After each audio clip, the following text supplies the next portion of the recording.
एक नाविक का बेटा जो आसमान छू गया। साल 1940 का रामेश्वरम, तमिलनाडु का एक छोटा सा समुद्री गांव। एक दुबला पतला लड़का नंगे पांव, फटे कपड़े, सिर पर अखबारों की गठरी लेकर सुबह सुबह गलियों में दौड़ता था। नाम था अवुल पकीर जैनुलाब्दीन अब्दुल कलाम। उसके पिता नाव चलाते थे, माँ नमक चावल में पेट भरती थी। लेकिन उस लड़के की आंखों में कुछ था, एक सपना। एक दिन स्कूल में टीचर ने पूछा, तुम बड़े होकर क्या बनोगे? उसने कहा, मैं आकाश में उड़ना चाहता हूँ, मैं विज्ञान को छूना चाहता हूँ। सभी हंसे, तू नाव वाले का बेटा? लेकिन वो नहीं हंसा, वो बस मुस्कुराया और कहा, मुझे पता है मेरा सपना बड़ा है, लेकिन मैं भी हार मानने वालों में से नहीं हूँ। विज्ञान से दोस्ती। वो बड़ा हुआ, सेंट जोसेफ कॉलेज में भौतिकी पढ़ा, फिर मद्रास इंस्टीट्यूट ऑफ टेक्नोलॉजी मिट में दाखिला लिया। वहाँ वो लड़का जो कभी तेल के दिए में पढ़ता था, अब रॉकेट्स के बारे में सोचने लगा। वो कहता था, मेरे पास पंख नहीं है, लेकिन मैं उड़ सकता हूँ। और उसने उड़ना शुरू किया अपने ज्ञान के जरिए। मिसाइल मैन की शुरुआत DRDO और ISRO में उसे रॉकेट और मिसाइल बनाने का जिम्मा मिला।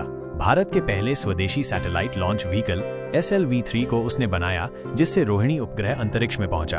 फिर अग्नि, पृथ्वी, नाग, त्रिशूल मिसाइलों की पूरी सेना भारत को मिली और भारत को मिला एक नया नाम, missile man of India minus doctor APJ Abdul Kalam. राष्ट्रपति बनने का पल, सबसे खास मोड़। 2002 में वो लड़का जो कभी स्टेशन पर बैठकर किताब पढ़ता था, अब भारत का 11वां राष्ट्रपति बना।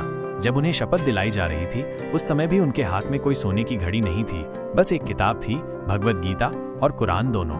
बच्चों के लिए समर्पण असली बेस्ट पार्ट।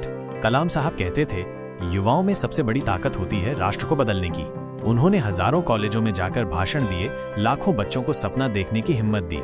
एक बच्ची ने पूछा, सर आप इतना बड़ा बनने के बाद भी इतने सरल कैसे हैं? कलाम ने मुस्कुराकर कहा, क्योंकि मैं जानता हूँ जो मिट्टी से बना है उसे घमंड शोभा नहीं देता।